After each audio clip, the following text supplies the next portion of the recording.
at nangungulangot. Yun yung sinasabi sa ng mga tao sa kalye. There's the reason kaya nasibak yung inyong CHED.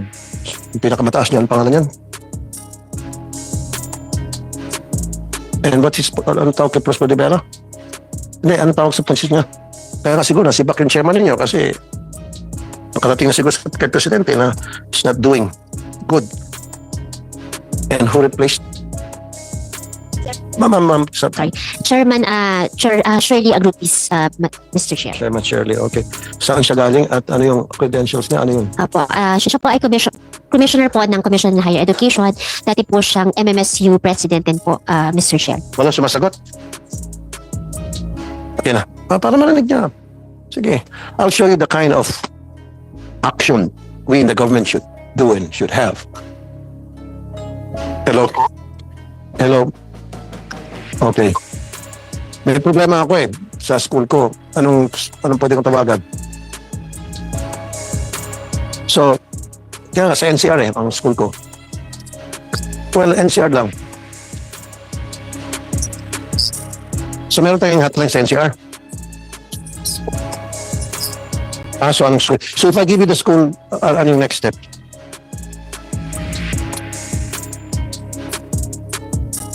Okay. So if I'll give you the name of the school na gusto ko i-complain, siyempre sa nga ko muna sabihin.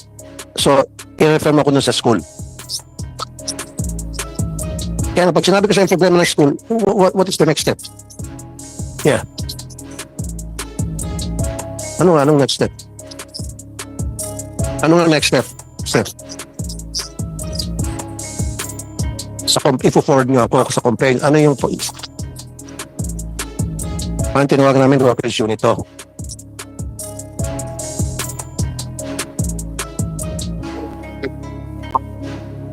Anong number sa complaints? Okay. Testing mo. No, malalaman mo na. Yan na, parang ulit doon sa sira na. Sira na ngayon . Anyway. Ayusin niyo po yung trabaho niyo sa CHED. Kailangan po mag-set kayo ng magandang example sa mga estudyante. Huwag ko kayo magtamad-tamaran. Huwag ko kayo maging inutil. Totoo yan. Dahil ako po, didiktikin ko kayo. Hindi pwede to.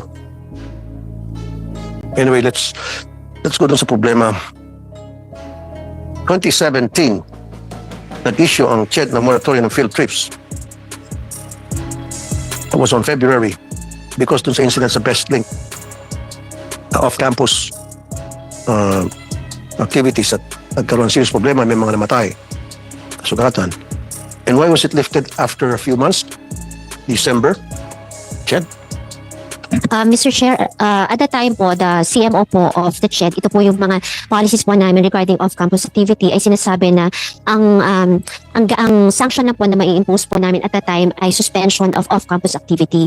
Kaya po, noong 2017 ay nagkaroon na rin po ng directive to change the guidelines so that we might impose more severe sanctions against institutions which are not compliant with our guidelines po, Mr. Chair. And what are those new sanctions?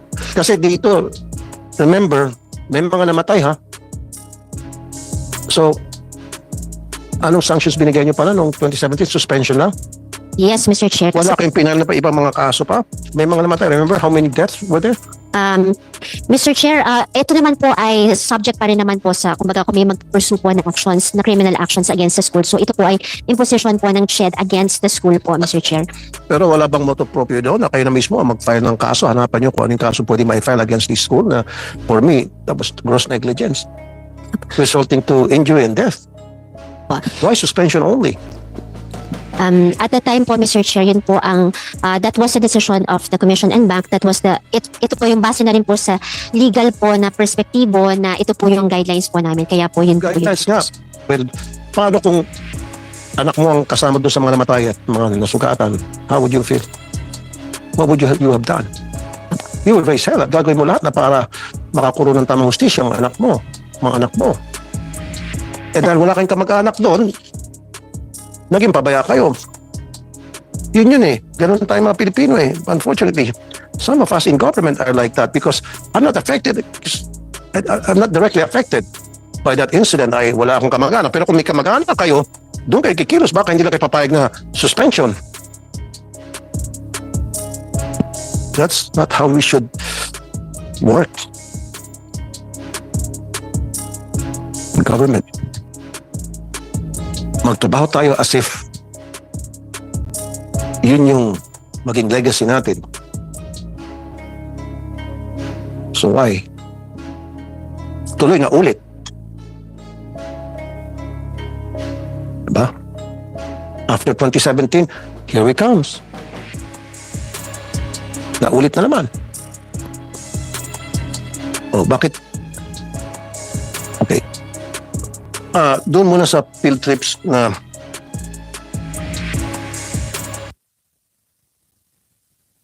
go ahead po, Attorney Lourdes Pagayata. Okay, that's it. Magandang umaga po sa inyo, Honorable Senator. With due respect to the earlier statement coming from CHED regarding the February 2017 incident in Tanay, wala pong sanction na ibinigay ang CHED. Wala rin pong suspension. After there was an investigation because at that time, I was then the counsel, I'm still the general counsel of Bestlink. I was the one who handled the case. So Bestlink then was issued a show cause order, which it complied with. The school submitted a written explanation, complete with the attachments. And there was even a clarificatory hearing held February of 2017 before Executive Director Carmela Yadao Season. And what was the clarificatory hearing for, Attorney Pagayata? Siya po ang Executive Director ng CHED, si Director Okay, Yadao Season. before you continue, sorry, Ma'am, with your indulgence, no sanctions. Mr. Chair, if I may address. Kasi sabi nga po niya, Sabi mo may Opo. sanction. base Wala, po sabi niya wala. I am relying po doon po sa records po ng So- Commission and Bank, sa records po ng Commission and Bank Resolution po namin na nag-impose po ang CEB po namin ng sanction against the institution. And can I have that document? Apo, Mr. Chair, okay lang po ba na soft copy po muna? Okay. Kasi sabi niya wala daw eh. Siya yung Apo, attorney ng Bestlink. Apo, Legal Mr. counsel. Chair. Apo, pero date? if 2000, nagkaroon po ito na, ito pala. Ito po pala, Mr. Chair. I have a copy of our Pakikista resolution. po. Apo. Ano po ang sabi? Okay. Okay. Ano ang date ito? And then signed by whom? At that time po, yung mga commissioners po at that time ang nag-sign po. Hindi po natanggap itong sanction. From the records of Bestlink, wala pong natanggap. Naku po. Wala po. So, di ba Okay, pag, bigyan. pag pinadala itong resolution, hard copy, di ba? Opo, tama po, And Mr. then Chair. dapat merong received copy. Yes po, Mr. Chair. So, hindi natanggap. So, pwede sila nagsisinungaling lang. Pero kung meron kayong received copy, then proof yun na nagsisinungaling sila. For now, we cannot say kung they're lying or not because we don't have that document that will prove that, in fact, they really did receive the resolution. Opo. Ipapatrace ko po ito, Mr. Chair. Records po. Alam mo na magkakaroon tayo ng hearing about this at ipapat-face mo pa lang. Isa ka pa rin inutil. I'm sorry to say that. Pareho kang dalawang inutil. And siya, saka ikaw, Executive Director. You know that we will be here. This is the reason why we're here today. And you don't have all these, the documents na kailangan malaman natin sa hearing na ito. Apo. Ipapat-face pa lang. Mr. Chair, kasi ngayon lang po lumalabas yung kanyang statement po na hindi. Hindi nga dapat, itong pinapakita mo ngayon, wala pang pirma eh. Oh, sana yung pupunta ka na rito, kompleto. And you're attorney. And you know, pag ikaw pumunta sa korte, baka na-bull out ka na ng judge, napagalitan ka ng judge. You should know better. Wala kang pirma. Eh, kung meron kang kaso inilalaban, sasabihin ng judge, nasaan pirma rito, panyero? Talo ka na, napagalitan ka pa, napahiya ka. Sabi niya, diba, wala siyang resolution. Pero kung meron kang received copy, pwede mo isupalpal sa kanila. Pabalik. Okay, let's move on. Now, walang sanction, wala man lang follow-up. Tapos nilift niyo pa. Sa magkano kadahilanan? Siguro.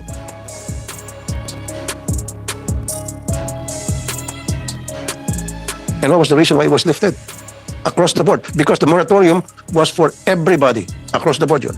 That was in February 2017. And then December 2017, i-lift na natin. And what was the reason for the lifting?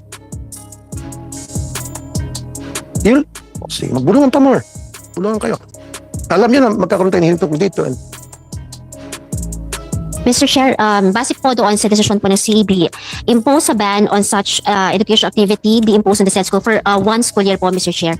Gaya po na sinasabi ko, ito po yung nakabase po sa guidelines namin that the sanction that we might impose at the time was a ban on the suspension of the campus activity for 1 school year po, Mr. Chair. Kaya po, ito po ang na-impose po. Kaya po yung lifting po na sinasabi po, it's more of an dahil po natapos na po yung sanction na 1 year po. Kaya po, Then you people said, are a bunch of stupid workers. Really? Sorry. So again, sorry for the word. You're a bunch of stupid kids. Para mga bata kayo. Bago nyo i-lift yung isang policy na pinalabas nyo, and the reason why nagpalabas kayo ng ganun klaseng policy at moratorium, stop muna out of school activities dahil nakita nyo na magulo, walang tamang sistema na para ma-ensure na maging maayos ang off-campus activities para sa welfare ng mga students. Especially itong sa 2017, may namatay, di ba? And then nilift mo. Sana, meron kayo mga sineset na guidelines. Nilift namin to, pero sa kondisyon, kayong lahat ng mga school, bago kayo mag-request sa amin ng off-campus activities, ano ang ginawa ninyo? Ano maipakita nyo sa amin na para hindi na maulit yung nangyari sa best link na marami namatay. And then pag-aralan nyo. And then saka nyo ililift. In the absence of that, wag muna. Hayaan nyo muna yung mga school magsilapitan sa inyo. Magmakaawa sa inyo kasi daming patay para sabihin na ito po yung mga guidelines namin, ito po yung mga polisiya namin na siguraduhin namin next time ito yung mga gagawin namin. Kayo lift lang kayo ng lift. Hindi kinusira yung mga namatay. Yung mga nasugatan. Dose-dosena. Di ba? Now, itong nangyari recently.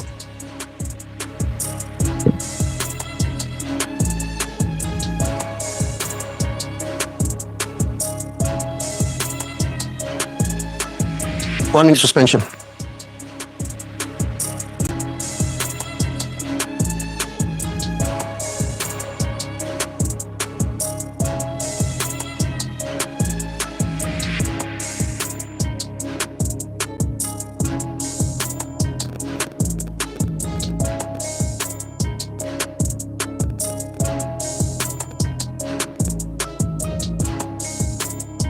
Okay, January 26, 2025 sa Punta Bell Resort, Hermosa, Bataan. I think 25,000, 30,000 students ang nag-participate doon, and they paid 900 pesos per head. And hundreds of them, may mga namatay pa, may mga nagreklamo, and they were forced to walk for how many kilometers because wala palang parking resort na pupunta. They cannot accommodate the volume of buses na pupunta doon. Wrestling, 25,000. How many exact number of students participated? Good morning, Mr. Chair. The exact number of students who participated is around 25 to 26,000, Mr. Chair. No, I don't want 25 to 30,000. I want exact figure. You're a lawyer, you should know better. Pag nasa korte tayo at baka napagalitan ka na ng judge, hindi pwede yung calculation. Exact number. There are 25,262, Mr. Chair. Exact number. 25,000. 262, Mr. Chair. Ba't mo sinabi 25 to 30,000? 25 to 26,000 earlier. Sabi mo kanina 25 to 30,000. Ngayon, binabago mo ng statement mo, lawyer ka pa man din. I'm sorry, Mr. Chair. 25. The exact is 25,262 How many participants. buses? How many buses? There are 560 buses, Mr. Chair. 560 buses. Okay. Now, chinek ba ng inyong resort, ng inyong school na yung resort ay kaya mag-accommodate ng 560 buses, kaya magpa-park in their premises ng 560 buses? Mr. Chair, during the planning stage, Mr. Chair, the officials of BCP twice visited the area, The Mr. official Chair. who? I'm sorry, Mr. Chair. What's BCB stands for? BCP stands for Besting College of the Philippines, Mr. Chair. Okay. So, best thing ay Nag-visit po sila. site inspection. Yes.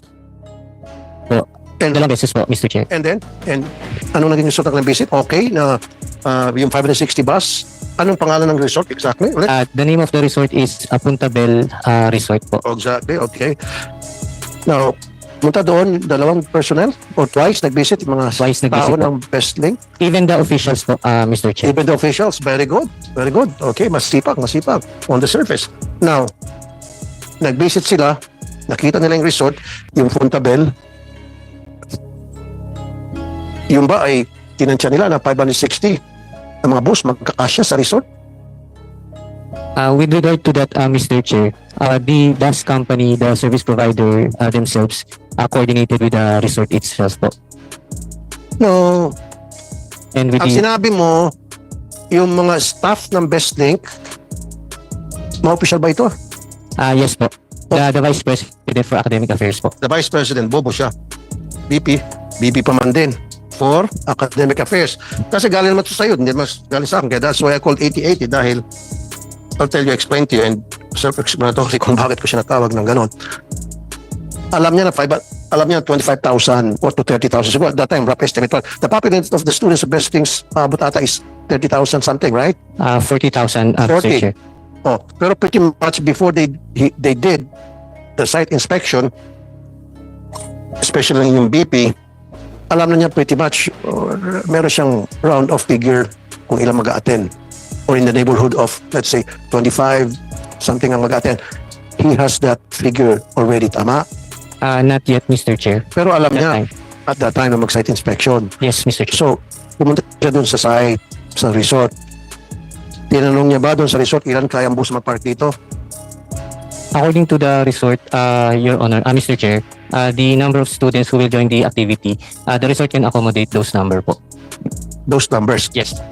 But, tinanong ba ninyo kung ilan ang ma-accommodate ng mga bus na mag-park sa area? Kasi nga ang nangyari, attorney, naglakad.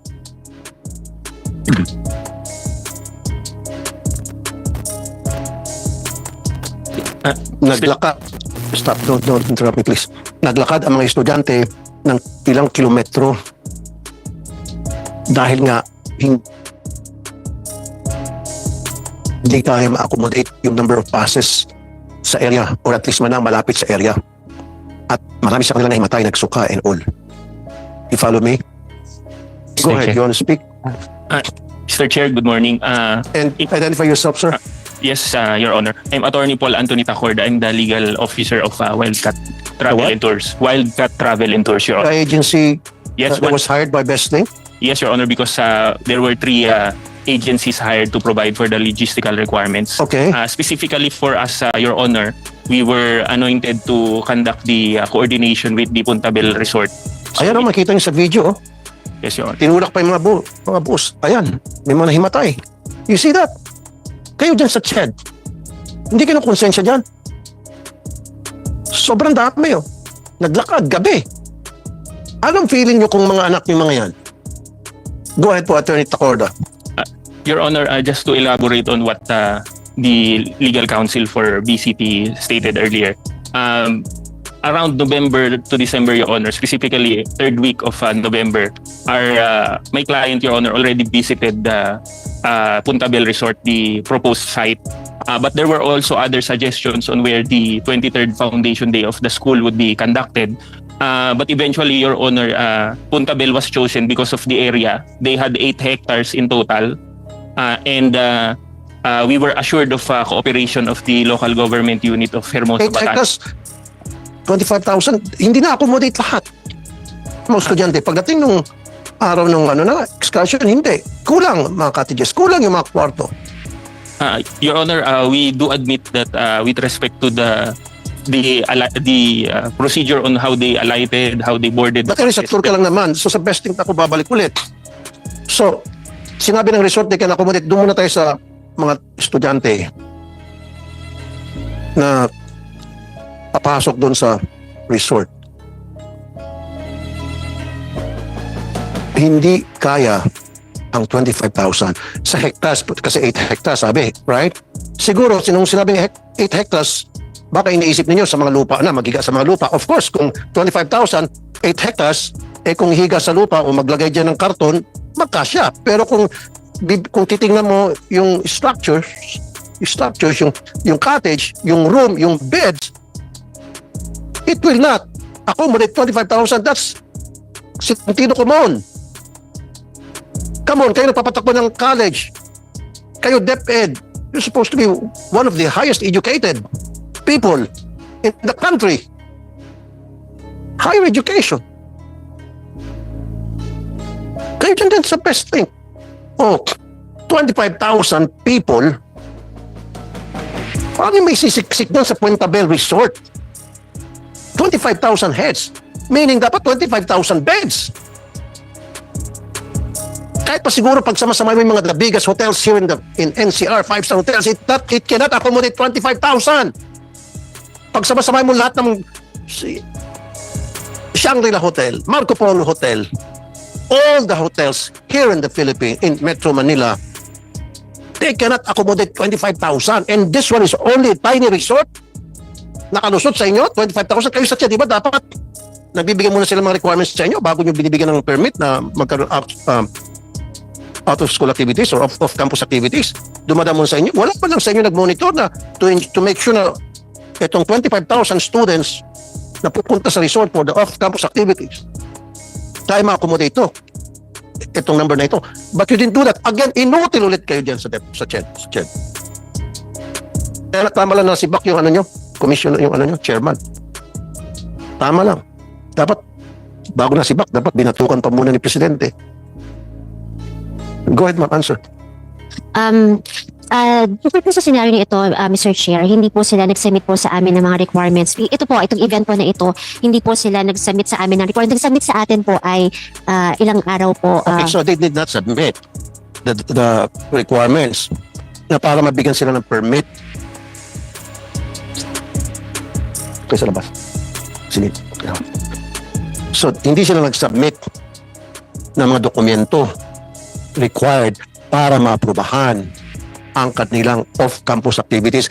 Pero bakit nyo gino pa rin, nabigyan nyo pa rin sila ng permit?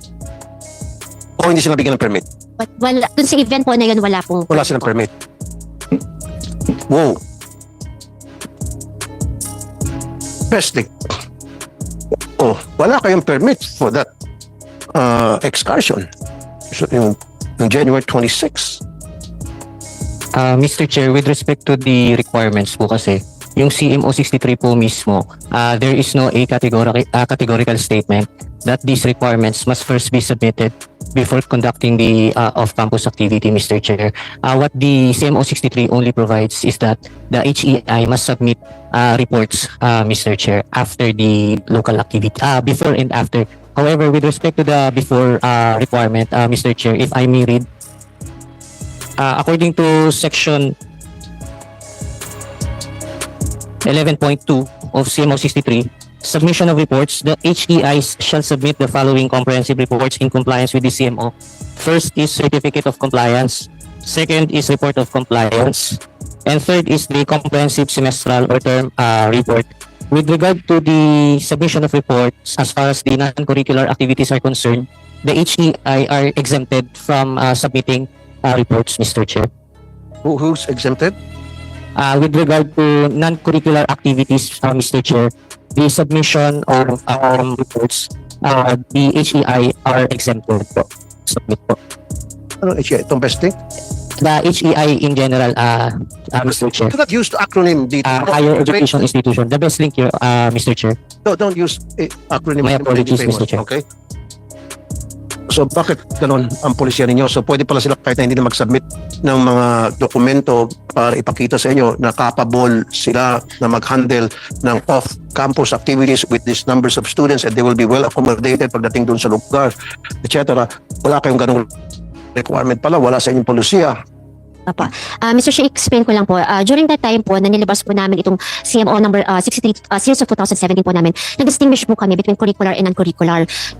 Bakit po kami nag-distinguish po during that time? Marami po kasing mga activities na gaya po ng mga sports competition na nakakategorize po sa non-curricular activities. Very often po kasi na nagko-conduct po ng activities ang mga eskwelahan po natin o mga schools po natin na mga non-curricular. Kaya at that time po, kinategorize nagka-categorize po talaga sa curricular at non-curricular activities. Pero let me just correct po kasi medyo na-mix up po. Pag curricular po, kailangan naman po talagang magsabit po ng mga requirements po sa amin. Yung non-curricular po, yung sinasabi po niya, may mga responsibilidad So yung po. non-curricular na yung off-campus activities, kahit na sabihin ito ay kasama sa grading system, ito ay kasama doon sa pagbibigyan namin sa inyo ng grade, kailan umattend kayo. So that's also considered as non-curricular? Opo, yung non-curricular po, Mr. Chair, ay hindi po part po ng curriculum po nila. Okay. Opo. Kaya naman po, binigyan po ng mas flexibility at that time po ang mga ating mga eskwelahan para kung gusto po nilang umattend po sa mga activities, mga sports competition, ay mas madali po sila nakaka-attend. Pero hindi nyo po na-anticipate na baka magkakaroon problema kung naging flexible o lax pagdating sa off-campus activities, kasama po doon yung pag-excursion at pag-rent ng mga resort para tumira mga estudyante. Hindi nyo po nakita yon? Opo, Mr. Chair, ang talaga pong prinsipyo po talaga na sinasabi po namin sa mga eskwelahan ay yung safety and welfare of the students. Even if they will attend or conduct non-curricular activities, kailangan pa rin po na primary consideration nila ay safety and welfare of the students, which we give po sa ating mga institusyon. Kaya naman po talagang responsibilidad po talaga nila na tingnan pa rin po yun, whether curricular or non-curricular. Doon po siguro sa parte po na yun, Mr. Chair, na nagkaroon ng flexibility sa non-curricular activities. Kaya nga po, isa na rin po sa binigay po na direktiba po ng komisyon ng aming CEB ay tingnan po ulit ang aming guidelines para sa ganun po ay makorek na po namin itong mga sitwasyon po na ito na may mga naging pag-aabuso na rin po sa aming guidelines at sa binigay po namin na flexibility for non-curricular activities. Dapat, bago kayo gumawa ng isang policy, pinag-aaralan nyo po. Matatalino dapat kayo dyan eh. Diba? Mga matataas ang pinag-aaralan.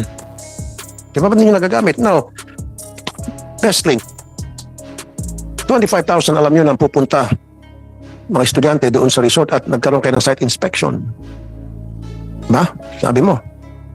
Oh, binilang nyo ba kung ilan yung tinanong nyo ba doon sa resort? Ilang kama meron kayo rito? Ilang cottage meron kayo? Dapat tinanong ni Vice President yan. Anong pangalan ng VP nyo? Dr. Charlie Carino po. Dr. Charlie Carino po. Carino? Oh, Mr. Chair, with respect to the land area, Mr. Chair, it was also raised during the clarificatory before the CHED po, last February 7. I believe it is around 16 hectares po. regardless, kaya sabi natin 1 million hectares na rin para wala natin pag-usapan sa land area, okay? Now, huwag ka magpiloso po sa akin kahit na abogado ka.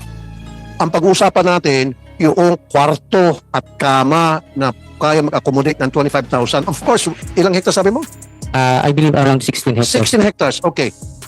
Kung 16 hectares, 25,000, siguro side by side, higa sa lupa, mga estudyante, pwede. Pwede siguro. Pero ang pag-uusapan natin, sentido common, kung yung 25,000, kaya ba mag-accommodate ng resort because how many beds do they have?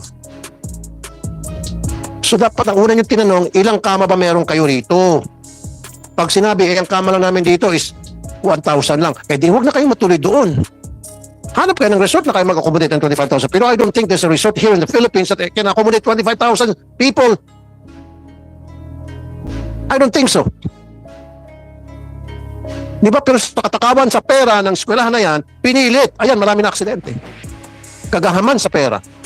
Dahil alam ko ata, nagpapatayo ata yung best link ng eskwelahan, another school sa Novaliches. Kaya siguro kukunin ng pondo dyan sa papa-excursion left and right. Regardless, kahit na putting the students' lives in danger. O sige, humirit ka pa po.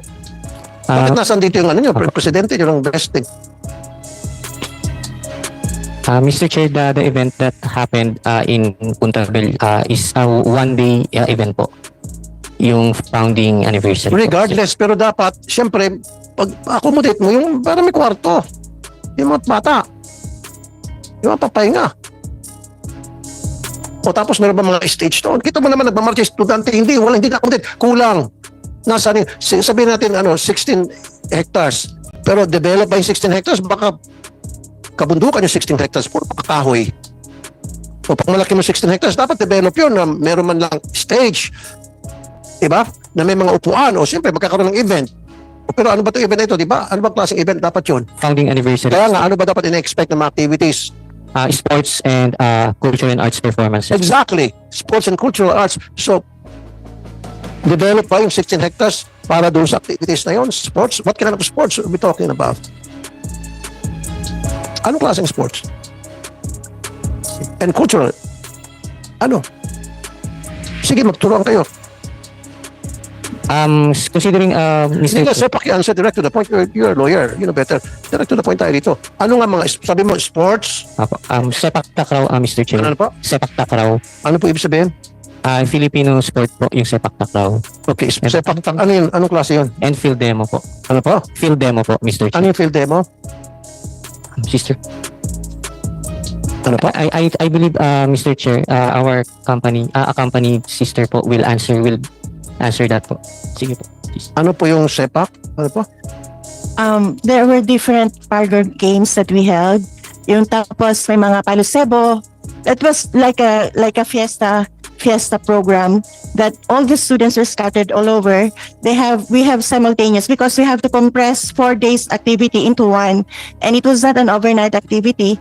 It's supposed to be done the whole day only, and the culmination was concert by different artists. So at the end of the day, when we're done with all the parlor games and the Star Model contest, that's a beauty contest of Best Link that we hold every year.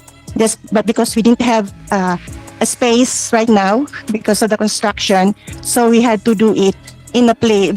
We had to find a place for all those activities because we didn't like that they will skip this year without holding those activities. Okay, kaya naman po, sister. Now, saan naman lang yung nag-inspect dun sa site, itong si Dr. Charlie Carino, tingnan niya na meron bang stadium dito na para ma-accommodate yung 25,000 mga spectators na from among themselves, mga estudyante, and then meron bang mga upuan? O saan bang ilalagay yung sports activities, saan bandang field, and then siyempre dapat merong, siyempre May meron open yung ground pa. naman po. And then we Open ground, may mga silya ba?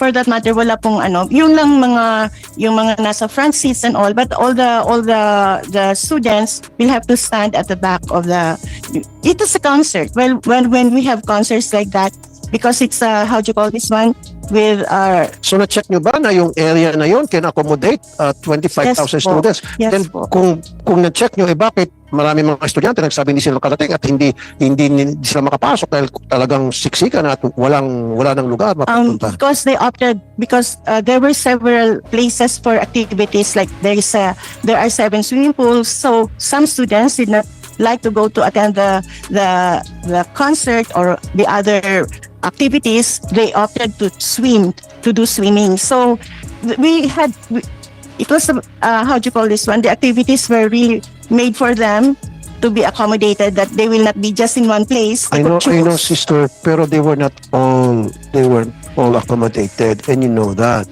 Hindi nga, wala pa nga sa kalahati. Kaya nga yung iba, makikita mo, doon sa daan, umupo na, pagod na, hinimehitay na. Talagang sobrang dami. Dapat ganun, kumuha kayo ng 3 resort. Siguro, hiwalay nyo. Kumuha kayo ng isa pang resort, siniksik mo lahat doon, na hindi naman nagkasya, pinilit nyo, dahil nagka-problema kayo. Di ba nasa yung best thing? So, sister, hindi kita mapagalitan kasi baka yung nanay ko nasa langit, pagalitan ako kasi napakalimuso nanay ko, masyad.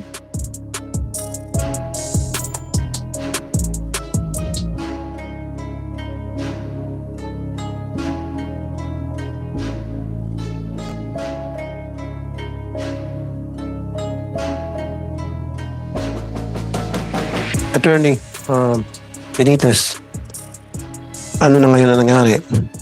Siguro you banned of campus activities for life with this school. Really, I'm serious. I-ban mo na. Wala na silang karapatan. May namatay na nga dati. Doon pa lang sana. Kung sa mga bus nga, may namatay na sayro ng bus. Yung iba, kinakansila ng prangkisa. Ito sila, may namatayan na. Ilan bang namatay? Ilan ba nasugatan? How many? Come on, give me the numbers.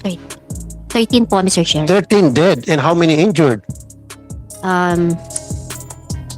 59 po yung students, Mr. Chair. 13 po and 1 staff who died po. O, kita mo? May mga namatay. Sana perpetual disqualification from being allowed na magkaroon ng off-campus activities.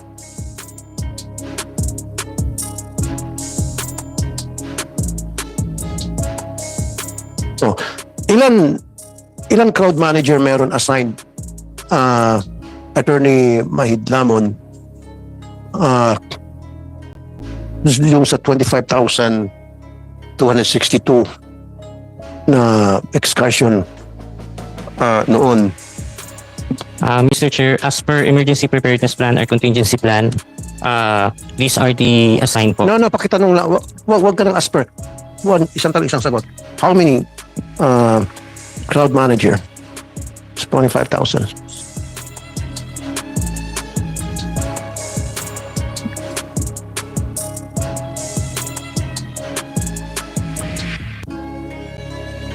There are around 20, Mr. Chair. Ilan po? On the part of BestLink, Mr. Chair, there are around 20 po. 20. Alam mo yung accepted Global Crowd Management Alliance, one manager for every 250 people. So ilan yan? 20? Around 20, Mr. Chair. For BestLink alone. No, yung sumama lang doon sa excursion. Ito yung global. Pang 5,000 lang yun, yung 20 people na crowd manager. From now on, Shed, make sure maano natin to. May sakatuparan to. Ma-adapt to. That at least one manager for 250 crowd. O mas maganda pa kung mas marami. Mas dagdag pa kung gawin natin 200 per 250, mas maganda pa. I-set natin yung bar higher. Mr. Chair, actually po sa curricular po namin, mas mataas pa po ang nilagay po namin na na ratio po. Although yun nga po, admittedly, that's for curricular. We will implement po, we will put into our guidelines po yung minention po ninyo na crowd control when it comes to non-curricular activities as well, Mr. Chair. Yes. Now, wala man lang sa, siyempre sinabit nila kung ilan yung number of students na mag-attend. Sinek din nila, sinabi din nila sa inyo kung anong lugar. Hindi nyo ba ni-require sila na mag-coordinate sa LGU? Did you coordinate with LGU, yung BestLink? Did you ask the mayor? Did you ask the chairman? Did you ask the tanod?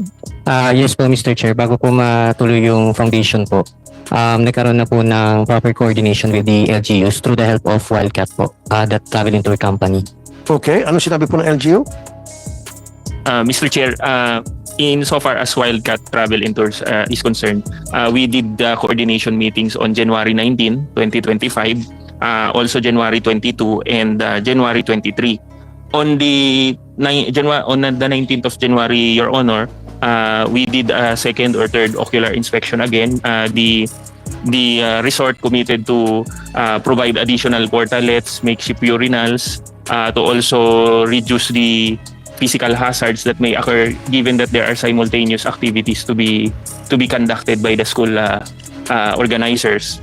And then on the 22nd, Your Honor, our firm met with the management again of Puntabel with the Municipal Police Station of Hermosa led by Chief of Police Fuy Pangan Jr. and then Punong Barangay Roberto Rosal of Barangay Mabiga, Hermosa, Bataan. Okay. In the following day, Your Honor, we met with the officials from the local government unit, particularly the Bureau of Fire, the Rural Health, and their engineering office, Your Honor. So in that case, gumawa kayo ng many preparations for that event and gumawa kayo ng several site inspections, right? Yes, Your Honor, and also Yes. the traffic management. And the traffic So, management, where the correct? buses- Siguro kayong last minute assessment sa Yes, sir. situation. Very good. Perfect. Excellent. Pero ba't nagka-problema pa rin? Your Honor, albeit this is in retrospect, and Ano po? this is in retrospect. This Your is? Honor. Your Honor, what I mean is always when we look back, we see what the errors are completely. But at the time they did the assessment, they may have overlooked this matter, Your Honor, because as to the configuration on how you will get to the resort, Your Honor, we will be passing through barangay roads. Two barangay roads. One is an access road leading to the Kaya nga, so dapat kasama doon sa ginawa niyong site inspection, dapat kasama doon sa ginawa niyong last minute assessment, dapat kasama doon sa, sabi niyo, ilang beses kayo pumunta doon at nakipag-comment kung sino-sino mga Poncio Pilato, police, mayor, chairman, etc. O kasama na dapat yun. Hindi man lang nasa pool yun, nahuli yun ng mga taong mga nakausap nyo. Na hindi man na sinabihan kayo o baka nasabi sa inyo pero sinadya nyo i-overlook na hindi ma-accommodate because of the barangay road, because of the side streets. Diba?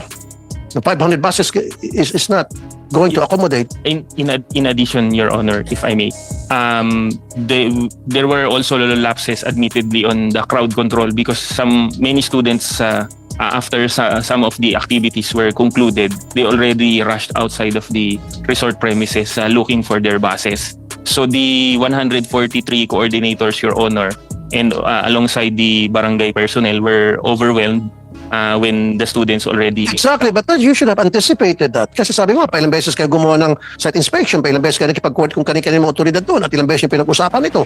Oh, bago sa actual na, the day of the activities. Di ba? Oh. So ngayon sasabihin niyo maraming lapses. Kaya nga, Ched, I want perpetual na disqualification dito sa besting ibigay mo from conducting off-campus non-curricular activities. Mga excursion, wag na. Stop na.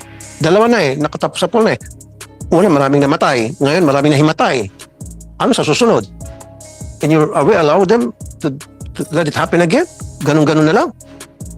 At the expense of the students while the school is making tons and tons of money and then magpapatay ng mga ibang pang branches ng mga eskwelahan nila at ang mga estudyante ang kinakawawa in the process. Go ahead po. Mr. Chair, last week po we have issued the resolution to best link. Ito po ang resolution po ng komisyon aside po doon sa downgrading of their authority ay naglagay din po kami ng penalty na suspension to conduct local off-campus activities both curricular and non-curricular effective immediately po upon receipt of the notice. Suspension and then after a few months, ililift nyo rin lang. No. Wala naman pong nakalagay po. Mr. Pero what guarantee can you give me that it will not be lifted a month or so from now? Come on, nagawa nyo na before mag-lift, magagawa nyo ulit yan. Pero dapat kung meron kayong resolution banning entirely, forever, from them conducting an off-campus activity, special excursion sa mga resort. Bilang penalty, sabi ko kasi kanina, ma'am, kung sa mga boss na may namatay, kinakancel na agad yung prangkisa nila. Ito, may namatay, wala lang kayo. Naulit pa, wala lang kayo, suspension lang. Come on. Come on. If I may, Your Honor, pwede po bang magsalita? Pero bago niyan, sige. Sagutin mo muna, bakit di sila bigyan ng sanction? Pero sabi ko pala may sanction kaya hindi na-receive. So, okay na tayo doon. So, but, balikan mo, gusto ko accountability rito Sino ang nagpadala? You came up with a resolution for the sanction and yet they said they did not receive. Na sino yung taong responsible para ipabot yung sanction dahil gusto ko yan masiba. Malaking kasalanan niya. I want his or her name and I want get rid of that puppy. Really? Yes, Mr. Chair. Dapat may accountability from now on. Kaya nga nasibak yung chairman ninyo siguro dahil dyan. Dahil mahina kayo. Right? Go ahead, Attorney Pagayatan. Yes, good morning po again. Tungkol po doon sa resolution na sinasabi nila after the 2017 event, wala po talagang natanggap ang best link as latest chat by myself. Friday po wala po talaga. Wala silang natanggap. Opo, at saka if I may allow to state further, Your Honor, yung po kasing 2017, February 20, 2017 to be exact, was a curricular-based activity of the students. Your leadership training activity for 3 days. It was in accordance with the National curricular pero off-campus. Off-campus pa rin. Opo. Okay. Ito po, this is curricular-based, while this one, the founding anniversary, is non-curricular. Yun po kasi, alam nyo in compliance with the NSTP law, National Service Training Program of 2001, under which there are 3 program components. They are OTC, the literary... Ano sabihin po ng OTC? Come on, please do not use acronym. Don't use acronym na hindi familiar. Opo. Pwede po ba kasi... sabihin niyo po anong sabihin ng OTC. Reserve Officers Training Course. ROTC. ROTC. Sabi mo kasi OTC lang eh. Sige. See. Alright. Tapos, mayroon akong Civil Welfare Training Service at saka mayroon ding Literacy Training Service. Okay. Ito pong trip sa Tanay noong February 2017 was under the Civil Welfare Training Service. It was a leadership training activity for first-year students of Bestling College of the Philippines. This particular activity is a module under the Civil Welfare Training Service, which is being offered by Bestlink after the passage of the law since 2001. So ito po ay prerequisite for graduation for all students. Kaya they are required to undergo 2 semesters of any of these program components of the National Service Training Program. Kaya ito po, and then going back to that, the bus that figured in the vehicular accident which caused the perish of actually 14 students po ito. I know it for a fact because I was the one who handled it, and including the driver. There are cases already filed, and in one of the cases where one of the plaintiffs is the student assistant, in which was one of the passengers, who was one of the passengers of the bus, which figured in the tragic incident. The court, it reached the Court of Appeals, and the Bestlink College of the Philippines has not been declared negligent because of that. Because that bus was a substitute bus. The original number of units requisitioned by the school from Harana Bus, which was one of its service providers at the time, siyam lang po. Ngayon, yung siyam, nakaalis na po yung 7, may natitira, 6 pala, may natitira pang 3. Yun sa 3 naiwan sa Bestlink College premises ay hindi nakaalis yung isa agad-agad dahil mayroon pang isang hinihintay. Pero biglang dumating itong substitute bus from Panda, which was hired or subcontracted by Harana Bus, kasi Harana lang bus lang po yung kausap ng Bestlink eh. Itong Panda Bus, hindi po kumuha ng consent ang Harana na sila ay mag-field ng Panda Bus. In fact, yung mga estudyante na nakasakay na dun sa Harana Bus na supposed to leave or depart for its destination in Tanay, Sacramento Adventure Camp, paalis na maybe a few minutes before the Panda Bus arrived. Ang sinabi po nung pinaka-foreman o pinaka-supervisor na driver ng Harana Bus doon sa executive director ng NSTP ng Bestlink ay kailangan daw yung Harana Bus ay umuwi sa kanilang base, bumalik sa kanilang base because it Haba na explanation nyo. for another explanation. Sorry. Sobrang haba na explanation mo. Opo. In 30 minutes, meron pang gagamit ng room na ito. So, ano nangyari? Ba't nagka-aksidente? Na-aksidente po kasi it was found out per police investigation that it was human error. It was the negligence of the driver which caused the accident, the incident. Ganun po. May na po. Nakalagay po yun sa kanyang investigation report. It was human error on the part of the driver. That is why Bestlink was not pronounced negligent by even the Court of Appeals. The Court of Appeals has already dismissed the complaint of one of the plaintiffs pending before it. Wala pong negligence ang Bestlink. Kaya ko po alam yun kasi ako po ang legal counsel na humawak po nitong kaso. So, thank you very much for listening, Your Honor, kasi kailangan ho maklarify yan. Yes, I know. Thank you. But anyway, kaya ka nagpalabas ng resolution addressing the issue at para makapag-usap kayo ng Bestlink, maiwasan itong ganitong klaseng insidente at hindi na matanggap ng Bestlink. Opo. Mr. Chair, yung mga sinabi po ni Attorney, kaya po nung nagkaroon po ng guidelines po, panibagong guidelines po ang komisyon ng 2017, ito po yung in-address po namin. Kaya po sinasabi po niya, kaya po nare-require na po namin sa guidelines po namin na mag-conduct ng curricular activities ay dapat may making sure na may insurance para kung sakaling magkaroon ng aksidente nga ay may insurance po at Gayon din naman po ay yung franchisee, kasi po yun din po ang nangyari po doon sa Bestlink, the So, ibig first sabihin walang insurance yung bus company? ito po yung mga nilabas po namin na polisiya para po yung mga na-encounter po namin na problema during that time po will be somehow remedied po, or kumbaga na-flag na po Gaya po na sinabi nyo, pinag-aaralan naman po namin sa commission po yung mga polisiya po. Nung ito po ang naging sitwasyon at mga Okay, naging so yeah, ma'am. What kind of policy insurance ang nirequire nyo kapag nagkaroon ng off-campus activities sa mga eskwelahan at gumagamit ng bus aside from accident insurance?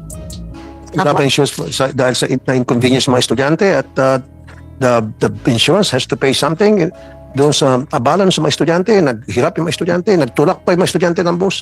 Hindi yung pinasama sa policy yan? Apo, Insurance policy? tama naman po. Hindi po. Nakalagay pa po ay in general po, Mr. Chair, na provide insurance provision for students, faculty, and other concerned stakeholders, Mr. Chair. Okay, LTO. Nandito yung LTO natin. Ano pangalan po nung bus na involved? Yung sa aksidente ng 17?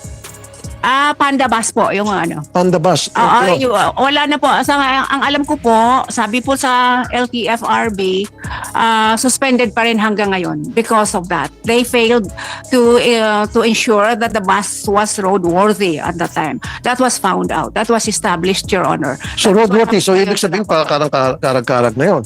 Ay siguro po kasi parang niretrofit lang nila yung bus. So the Bestlink had no competence whatsoever to check whether the bus was roadworthy or not. Anyway, that was the responsibility. Okay, wait a minute. Yes, ma'am. Responsibility of the LTO, you would say. Pero from now on, pakisabi po sa Bestlink kung meron mga, well, sa kanya, sa gusto ko, tanggalin out of campus. Sa mga ibang schools, pag may mga out of campus activities, dapat merong taga-check. Siguro mekaniko, hire a mechanic na para tingnan yung mga bus, tingnan yung mga brakes. Huwag yung action tayo, kapag nandiyan yung problema, huwag tayong reactive, proactive dapat. At least man lang, you should have hired some mechanics para titingnan mo na may checklist. Okay ba yung hingin doon sa driver ng bus, kailan ba ito huling nag-change oil, kailan ba pinalitan ng huling palit ng brake, yung tire ba nito, tire pressure, okay lang ba? Isa-isa yung mga bus i-check-in. Make that a policy. I mean, lagyan niyo po sa resolution, that should be a policy sa ibang eskwela, panawan pag nagkaroon ng excursion. Whether that nagkaroon ng off-campus, whether that is curriculum or non-curriculum activities. I-require yun. Kung gagamit sila ng mga vehicles, ensure na yung vehicles ay roadworthy. Gano'n mismo sa kanila, hindi pala roadworthy yung bus na yun. So ano nangyari doon LTO? So hanggang ngayon, ano pa rin sila? Sabi ng LTFRB daw, LTFRB is here? Meron? Yes, sir. LTFRB, Lumer Bernabe, itong Panda Coach Tools and Transport Incorporated. Yes, sir. What is the status? Sir, as of now, sir, the latest, sir, was we issued the cancellation and revocation of the franchises of the 19 units of Panda Bus and Tourist Transport. Very good. Thank you. And give me a document Yes, sir. to prove what you're saying. Talagang na-cancel na yan. Opo, sir, opo. Okay. So, doon po sa ginawa niyo investigation, human error, which is nawala ng brakes. Yes, sir. According to the investigation, sir, there's the reason of the road crash incident is the nawalan po ng preno yung bus na ginamit nila. Kaya nga, yan ang sinasabi ko sa inyo sa mga hearing natin, di ba? Kayo dyan sa LTFRB, gumagawa dapat kayo ng inspeksyon sa mga public transportation buses to ensure na sila ay roadworthy. Ang ginagawa nyo lang yan tuwing Holy Week at kasama isang katerbang batalyon na media para magpakita na pogi kayo. Pero pag hindi na, pag walang mga occasion, walang mga, hindi piyesta pa tayo, walang mga holidays, wala kayo. Kaya next time, kung gumagawa lang ng inspection yung mga, yung mga inspector ninyo, para ma-ensure na talagang yung mga bus na yun sumusunod sa patakaran sa pagdating sa road safety, na tama yung nilang maintenance, brakes, etc. Wala sana naman namamatay. Is katamaran niyo. But anyway, so, wala na, cancelled na. I would like to acknowledge the presence of Senator and later on will be Mayor Makati Nancy Binay. Senator Binay, magandang umaga po at salamat po sa pagdalo. At you have an opening statement, Senator? Na naman po, Chair. Magandang umaga lang po sa lahat ng ating bisita ngayong umaga. Thank you, Senator Binay. Thank you so much. Now we have a quorum. Thank you. Oh, okay. So, cancel na po yun. Revoked na yung ano niya, yung permit niya o prangkisa niya. Okay. Pero sir, tuloy-tuloy niyo po yung ginagawa niyo na pag-inspect kasi mag-inspect ulit ako. I'm not gonna tell you when. Pag-inspect ko at meron pa rin mga bus dyan na hindi roadworthy at wala yung mga brakes, halos pudpud na at mag-iingay din ako sa inyo. Dapat po ginagawa niyo yan, hindi lamang po sa panahon ng Kwaresma. Hindi nga po, sa panahon ng Kwaresma, yan. Diyan po yung LTFRB magaling mag-inspect. Pero pag hindi po panahon ng Kwaresma, hindi po kayo nag-inspect. Nakaupo po lang. Marami po mga bus dyan. Nagkaka-aksidente dahil nawawalan ng preno, human error. And I don't want that to happen again. Trust me. And I know Vince, your new secretary, iba siyang mag-isip. Halos pareho kami. Pag may nakita siya naging kapabayan, sinisibak niya. And I would like to see more of that. Pag merong ulit na aksidente, listen, what's your, dyan sa LTFRB, sir? Ano po yung katulad? Ako po yung executive director. Yes, Okay. sir. Kaya sir, let's make a deal. Hindi nga po. Kapag merong isang bus na nawala ng preno dahil human error, nawala ng preno at may mga namatay, ano po maganda sa mga gawin sa mga inspektor niya? Sibakin natin. Yes, sir. Yes, sir. So sibak. Doon sa nangyari sa Panda, hindi ba nasibak yung inspector na naka-assign doon sa area kung saan naka-register itong Panda transport? Sir, I will check on the record po. I will check on the record. But with that instruction of the good senator, sir, we will make the necessary action on the implication. If there will be an incident that will happen in the road crash incident that causes roadworthiness of the buses, will be there will be an action that will immediately be taken by this by the board, sir. Chairman. Go ahead, Senator Nancy. Siguro, ED Bernabe, as a policy ho ba, meron yung LTFRB na up to a certain number of years yung mga bus ay automatic kailangan nire-retire na. Yes, May ma'am. ganun ho ba tayong policy? Meron po. Kaya po doon sa kanilang renewal po ng kanilang Certificate of Public Convenience, tinatanong po natin, tine-check po natin yung models po ng mga nire-renew nilang mga public transport conveyances. So, ilang years po dapat bumabiyahe itong mga bus natin? Actually po ma'am, sa 10 years po ang binibigay po natin sa kanila. Okay. Can you just submit to the committee kung ilan na ho yung tanggal sa kalsada dahil 10 years na yung mga bus at kung meron din ho ba kayong data na kahit 10 years na patuloy pa rin na bumabiyahe? We can submit po ma'am, to the good senator our data on that. So ito na aksidente na bus, ilang years na po siya? Ma'am, doon po sa findings ma'am, more than 10 years na po. Kaya po talagang na-cancel and na-revoke na po yung kanilang franchises. Actually, 19 franchises po yung na-cancel and na-revoke po natin. Pero doon din ho lumalabas yung kakulangan ng LTFRB kasi hindi ho ba dapat hindi na talaga to na-renew dahil doon ho sa nabanggit nyo, policy po yun na pag 10 years na yung bus, dapat hindi na talaga nagagamit. Pero itong bus na to, nabigyan pa rin ho ng permit kahit 10 years, more than 10 years old na siya. Yes po, yun nga po ma'am, siguro po i-check lang namin that was 2017 and I just cannot who to blame but the person who certified that public conveyance as still authorized. But for me po, hindi na po dapat yan binigyan ng renewal. So after this accident, nagkaroon ho ba ng kumbaga automatic ang LTFRB at tinignan yung mga data nila na baka nga may nakalusot na more than 10 years old na ng mga bus na patuloy na nabibigyan ng permit. Nagkaroon ho ba kayo ng ganong preventive action? Yes ma'am, with the guidance po of our secretary that we really have to focus on this safety of all these public conveyances ma'am. Marami nga po tayong sabi niyang sistema but our system is broken so we really have to ayusin po talaga namin yung lahat ng sistema na yan. Yeah, so ilan na ho yung natanggal nyo ng mga bus sa kalsada ngayon kasi more than 10 years na po siya? Yes ma'am, as far as we know ma'am, wala na po kaming marami na po kaming natanggal. Ang nangyayari po diyan dapat po is substitution na po, ida-drop na po and isa-substitute na po nila yung mga bagong buses. We have that on record ma'am and we can give you our report on that. Okay, thank you Mr. Chairman. Thank you, Senator Nancy. Mag-ikot po yung mga inspectors ninyo. Marami pa rin po mga bus na 15 years old na nag-operate. I went to Cebu couple of months ago. Naabutan ko doon, maraming mga bus na kinakalawang na. Yung mga pinto, hirap naman buksan, naka-alambre na, pati yung mga brakes, naka-alambre, yung apakan. Which means your people are not doing their job. Like Senator Nancy said, submit to me ilan mga napasibak at gaano ba kadalas kayo gumagawa ng inspection. And di ba, alam ko yun, per region or per district, per area, anong tinatrabaho? I want your inspector to submit to me weekly or, I don't know, monthly inspection report. Do you do that weekly or monthly?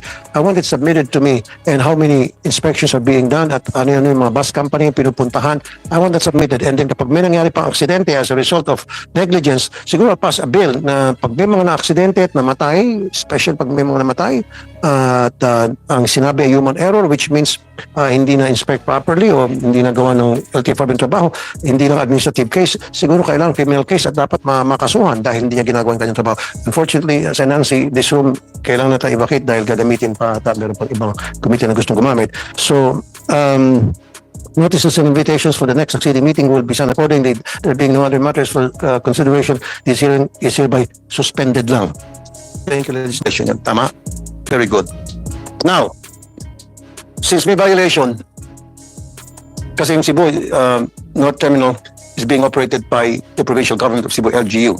It's not privately operated, although I know na it was the piece of land was donated by SM, correct me if I'm wrong, and then you know yung dinonate na piece of land, yun ay ginamit nila para gawing terminal. Tama? Now, so you did say ASEC Joscoro Reyes na ma-violation yung North Terminal sa Cebu.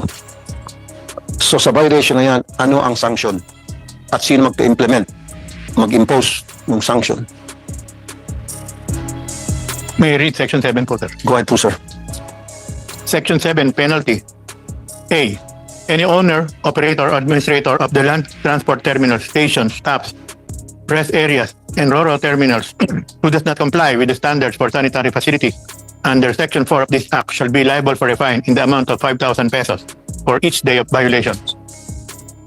Any owner, letter B, any owner, operator, or administrator of land transport terminals, stations, stops, rest areas, and RoRo terminals who violates the prohibition under Section 5 of this Act shall be liable for a fine in the amount of 5,000 pesos for each day of violation, and any owner, operator, or administrator of land transport terminals, stations, stops, rest areas, and RoRo terminals who does not provide and maintain a lactation station as required under Section 6 of this Act shall, in addition to the sanction under Section 21 of the Expanded Breastfeeding Promotion Act of 2009, be liable for a fine in the amount of 5,000 pesos for each day of violation. Okay, sir. Now, so maliwanag na may violation yung North Terminal sa Cebu, and that terminal is being operated by the LGU ng Cebu, in particular provincial government. So they are considered administrator and operator, right? You follow me, ASEC Reyes, sir? Now, sabi mo merong fine, daily fine, 5,000, etc. So sino ang magpapa-implement at para ma-impose na yung fine at ma-collecta yung fine? At kung bibilangin mga violations, gaano na sila katagal yung terminal na yun, gaano katagal nagsisingil ng CR. So i-compute mo yung fine from day 1, right? Up to the present. So, sinong gagawa nun?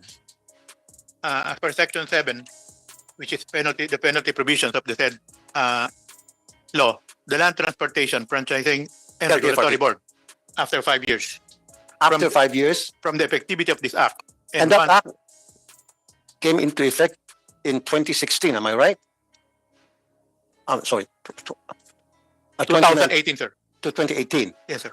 So 18, and then you'll count 5 years, 2023. So in effect na yun. So ngayon, LTFRB dapat ang mag-collecta ng fines. LTFRB, where are you? LTFRB. Mr. Lumer Bernabe, sir. Bernabe, Executive Director ng LTFRB, sir. LTFRB. Okay, sige. Gusto ko makuha yung opinion mo, Mr. Bernabe. Bernabe, sir. Go ahead, Yes, sir. Yes, sir. For that finding, sir, we have directed the Regional Director of Region 7 to issue a show cause order for the findings that the Senator found out during his inspection And they will be having a hearing for that, sir. And then after that, if they will find a violation on the accreditation of all the terminals, they will be given that penalty, sir. That penalty of 5,000 pesos. 5,000 pesos per day. Yes, sir. Oh, okay. Now, paano kung nagmatigas yung LGU? Uh, Do you have power over LGUs? I don't think so. I think, sir, we have to communicate that with the ILG. Exactly. Yes, DLG, are you here?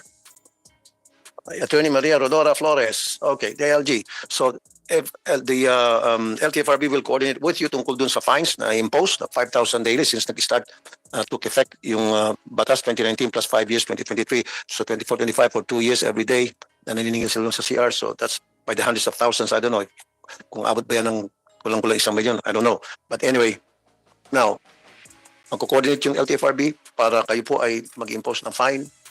And how would you do it?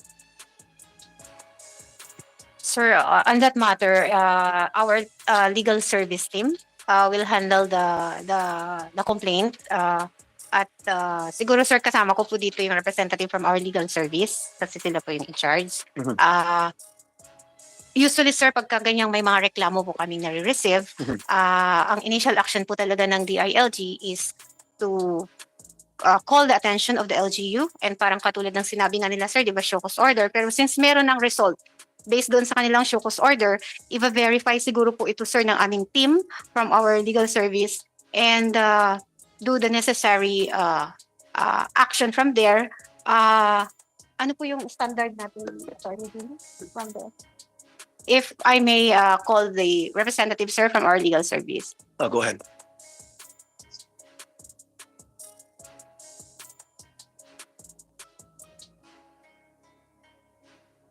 Good afternoon, Mr. Chair. Good afternoon, sir. What's your name and title? I'm Attorney Gino Lavarias from the Legislative Division of the DILG. Good afternoon, attorney again. Sige po, attorney. The floor is all yours. Mr. Chair, LTFRB, being the lead agency, may communicate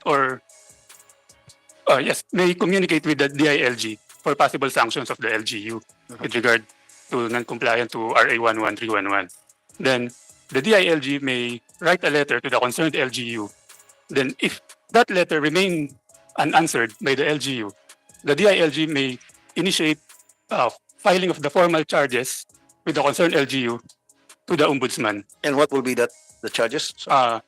In relation to local government code, Mr. Chair, there is a gross neglect of duty that may be filed with the concerned LGU. So in the case of Cebu, sabi nga ng LTFRB, nag-issue na siya ng show cause order and then they will coordinate with you. And kapag walang response at kapag walang hindi umaksyon yung provincial government of Cebu, then that's the time that you will file charges. Yes, sir.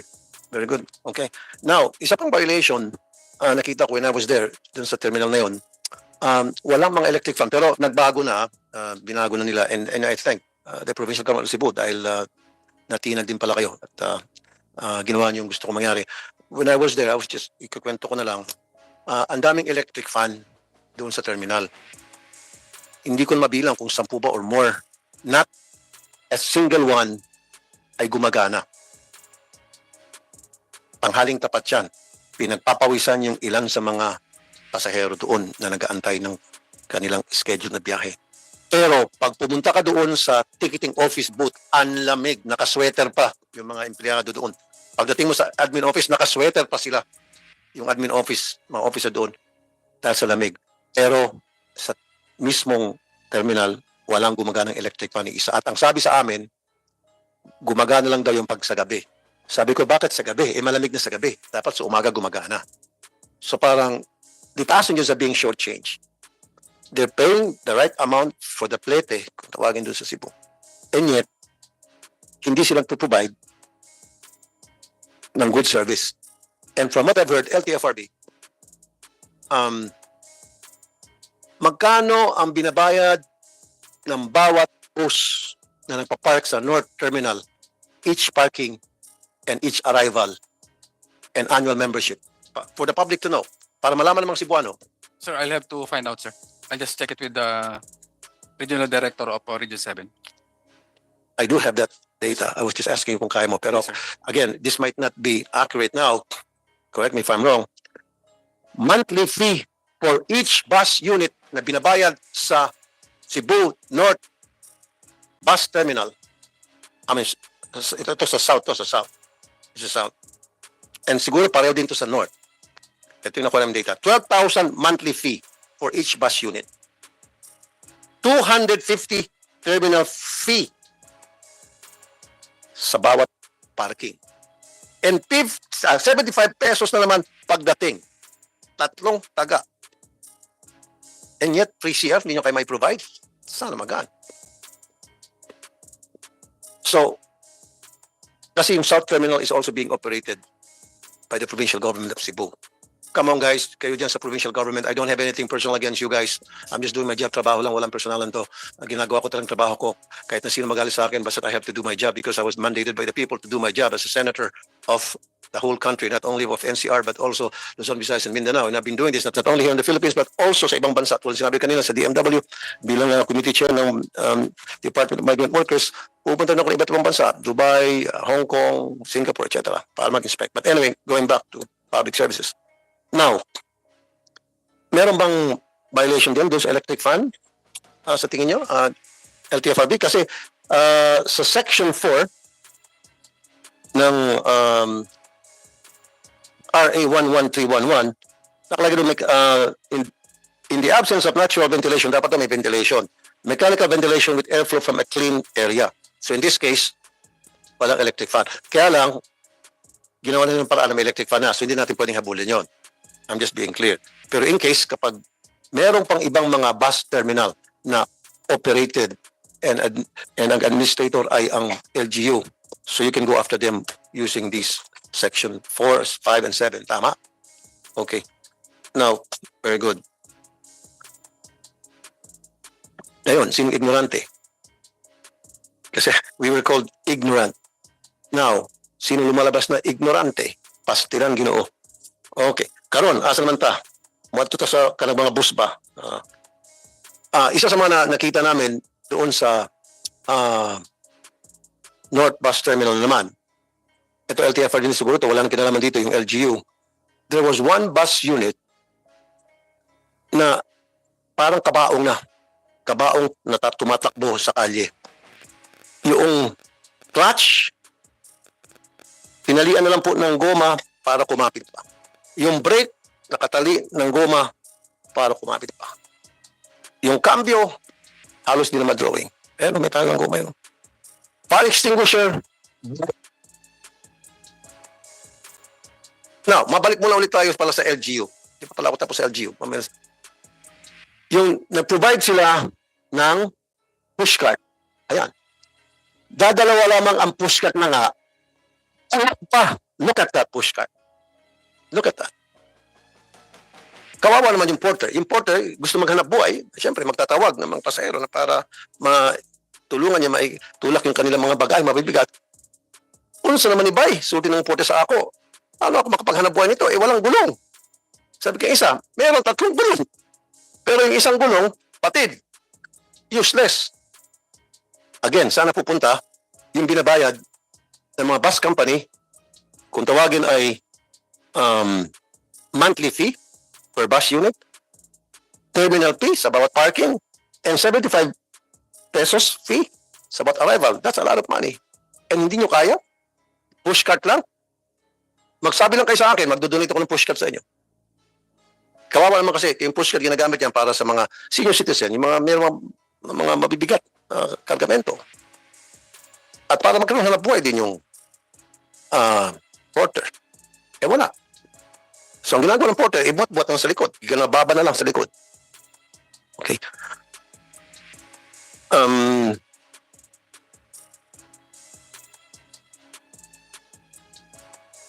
Yeah. Now, LTFRB, pagalitan mo yung iyong OIC dyan sa Cebu dahil tamad. Nakaupo lang sa kanyang opisina, nangungulangot at nakatingin sa bubong at binibilang yung mga butiki. I'm serious. Call his attention. Because he's not doing anything. Kasi kung ginagawa niya yung trabaho na yun, hindi makakalusot yung bus na yun. Nasira-sira na halos. Hindi niya papayagan yun. At maraming mga gulong doon ng service bus na put-put. And for all you know, baka put-put pa yung brakes. And mind you, recently, may mga aksidente involving series bus units. In fact, for so many years in a row, talamak yung aksidente ng mga bus involving series. Mechanical problems. May mga nasunugan, nasunog. Meron pang sumabog ang bubong. At sino may problema rito? Dalawa. Government agencies na nag-regulate, na nag-monitor, and then of course, bus owners. Anong comment nyo ng LTFRB, sir? Sir, doon po sa huling, dahil po dito sa ginawa ng inspection, we have called the attention of the Regional Director of LTFRB 7 and we asked him to explain. And also, sir, we directed him to conduct regular inspection on all the terminals and all the buses. Sir, for the franchises, we check it. And then our partner agency, sir, the LTO, who is responsible for the roadworthiness, we also call them, we also call the attention of our partner agency. We are not passing, sir, but we are doing it in partnership with LTO. So, yun po, sir, we can also show to you the directive that we have given to the regional director and also the coordination we made with the LTO of Region 7.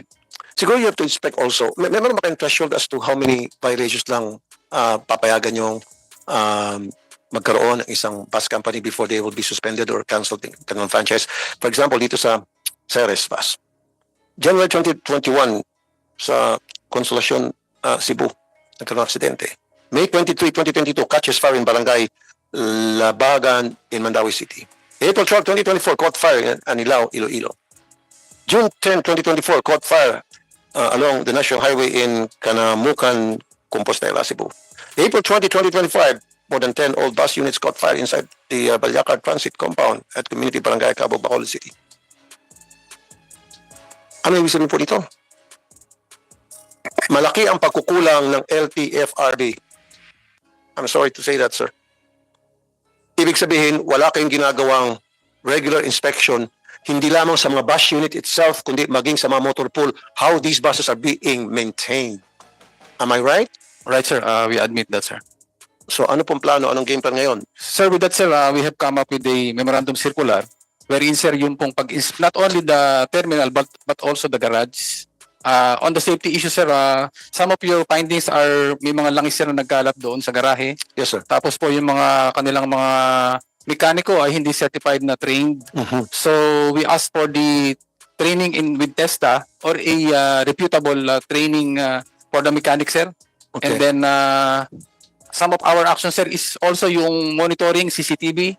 There should also be a rest place for the drivers para habang naghihintay sila ng toka nila, nakapagpahinga sila. Sir, yun po yung mga actions na ginawa natin. Ang problema nga po, sir, you did mention that. Okay, I'll cut you right there muna. Yes, sir. Ano ba sa South Terminal bus ng Cebu, ang reklamo ng mga crew, ng mga bus, wala rin silang tambayan. Saan sila tumatambay, ipag-alagalan sila sa kanto, ibig sa kanila, upo sa bus, bubuksan yung aircon, bawal naman yung bubuksan yung bus, maanda, tapos walang pasahero. So, that's another thing. Is dapat mag-provide din ng siguro rest area para sa mga crew. Kasi pangit naman kung yung mga crew, mainit, pawis sa pag-alagala, and then pag oras ng trabaho nila, pagod na sila, that would also cause problems, accidents. Diba, sir? Yes, sir. So, napansin ko nga, sir, thank you, na-acknowledge mo na may mga nakita akong mga pagkukulang na maraming motor pool, how the repairs are being handled, at karamihan sa kanila hindi pa talaga certified, and from now on you will make sure na lahat sila yung mga mechanical test certified, and sana, sir, yung cleanliness. At the same time, I'm also vice chairman ng labor and employment. Nakikita ko, kawawa po yung mga empleyado. They were not wearing proper gears, walang gloves, at you know, sir, that gloves very important yan. Naghahawak ka ng mga langis, mga toxic chemicals yun. Paano kung may sugat yung trabahador? Magkakasakit. Tapos ngayon, expose sila sa mga chemicals, mga gasolina. Wala man lang sila mga face mask. Walang apron, walang boots. Pwede sila madulas, maaksidente. Pag na-aksidente, bibig na 1,000. O tatakbo sa akin sa opisina, sa radyo ko. And panghugas nila sa grasa kasi walang gloves, gasolina. And we know for a fact na very dangerous yun. You may expose yung any part of our body sa gasoline. And those kind of things has also been investigated. Siguro magsama rin po kayo mga taga-dole pag nag-inspect kayo. Kasi walang ventilation, poor ventilation. Na makita mo na pinagpapawisan po yung mga manggagawa. At wala po mga clinic prone to accidents. Yung mga manggagawa doon dahil slippery. Kuminsan yung mga makina nila doon, wala mga cover, naglawit-lawit mga kuryente. I think, sir, LTFRB and Dole, sa susunod kong hearing, I will invite you maggawa kayo ng coordination para two birds in one stone. Inspect yung mga buses, inspect nyo na rin at make sure na maayos naman yung mga trabahador doon, natatrato na maayos.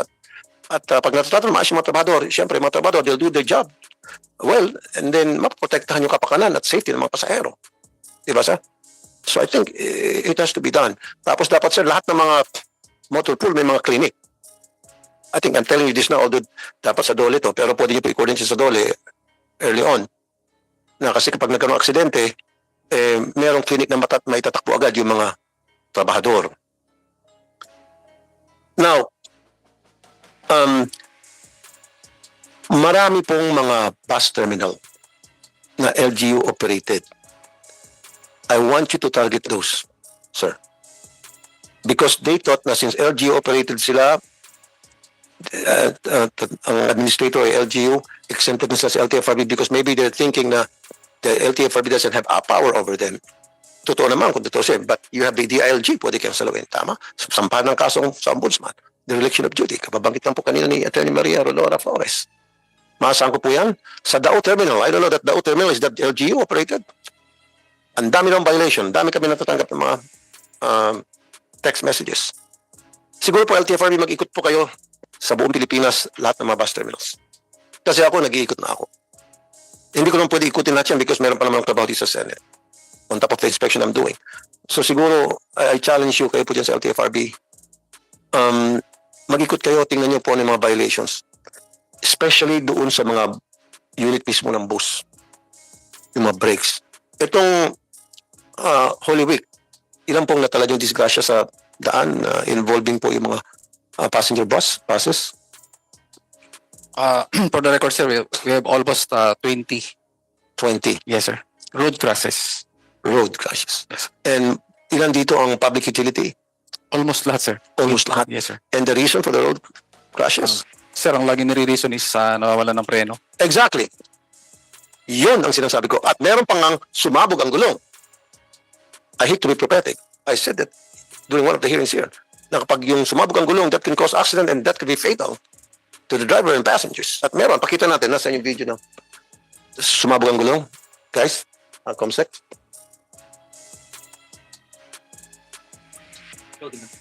Okay. Yun po yung palagi, sir, eh. Palaging sinasabi ng driver, nawalan ng preno, nawalan ng preno, nawalan ng preno, parang silang plaka paulit-ulit. At yung karamihan sa mga accident, they're avoidable. Disiplinado yung driver, napapalo sa traffic rules and regulations. Well-maintain yung kanyang sasakyan.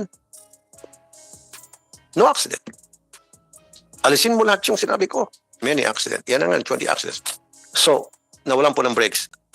Kadalasan. At ano po ito mga sasakyan, ito mga bus? There are buses, sir, and also trucks for hire. Okay. That is something that you have to investigate pag naon, sir. Pag pumunta kayo, mag-investigate kayo, mag-site inspection kayo sa mga sa mga bus terminals, public utility transport. Yung brakes po very important kasi yan po talaga palagi ang binibigyan na dahilan ay yung nawala ng brakes.